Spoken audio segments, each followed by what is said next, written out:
भृगु ऋषि ने भगवान विष्णु को क्यों दिया था श्राप? आइए जानते हैं इस वीडियो में। शापित जीवन हमेशा दुखदायी माना जाता है। धार्मिक कथाओं की माने तो यहाँ तक कि भगवान भी इसके दुष्परिणामों से बच नहीं पाए थे। ऋषि दुर्वासा हमेशा अपने क्रोध और उसमें लोगों को श्राप देने के लिए जाने जाते रहे हैं। भगवान शिव से लेकर कृष्ण तक इसका परिणाम भुगत चुके हैं। ऋषि भृगु का भगवान विष्णु को श्राप देना, जिनसे हिंदू सभ्यता को जीने की राह दी। असुर गुरु शुक्राचार्य के पिता ऋषि भृगु ने भगवान विष्णु को कई बार धरती पर जन्म लेने का श्राप दिया था। इसलिए उन्होंने राम, कृष्ण, नरसिंह और परशुराम आदि रूपों में मनुष्य के रूप में जन्म लिया। शुक्राचार्य बृहस्पति से अधिक ज्ञानी थे। इसके बाद भी देवराज इंद्र ने उनकी जगह बृहस्पति को अपना गुरु माना।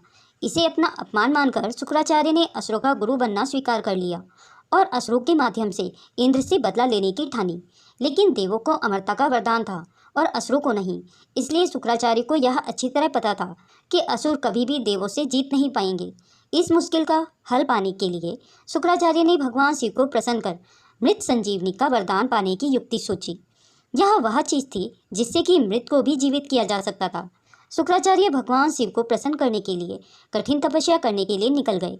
लेकिन जाने से पहले उन्होंने असुरों को अपने माता पिता ऋषि भृगु और माँ काव्य माता की कुटिया में रहने का निर्देश दिया, ताकि उनकी अनुपस्थिति में देवता उन्हें नुकसान न पहुंचा सके।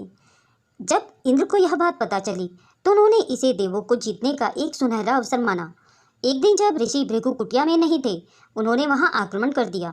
लेकिन काव्य माता ने अपने तेज से एक सुरक्षा कवच का निर्माण किया, जिससे देव असुरों को नुकसान नहीं पहुंचा सके। इस प्रकार देवता असुरों से हारने लगे। भगवान विष्णु को जब यह बात पता चली तो उन्होंने देवों की रक्षा करने की सोची।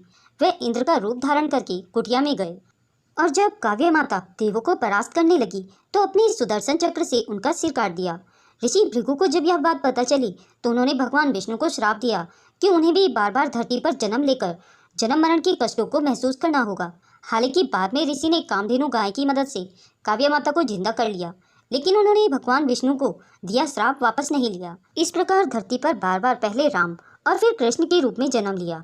इसके अलावा नरसिंह, परशुराम आदि रूपों में भी वे धरती पर अवतरित हुए।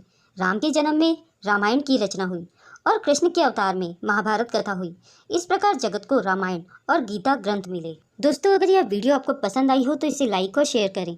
अगर आप मेरे चैनल में नए हैं और ऐसी ही रोचक कथाएं सुनना पसंद करते हैं तो मेरे चैनल को सब्सक्राइब करें। वीडियो को पूरा देखने के लिए आप सभी का बहुत बहुत धन्यवाद। आगे मिलते हैं नई कहानी के साथ।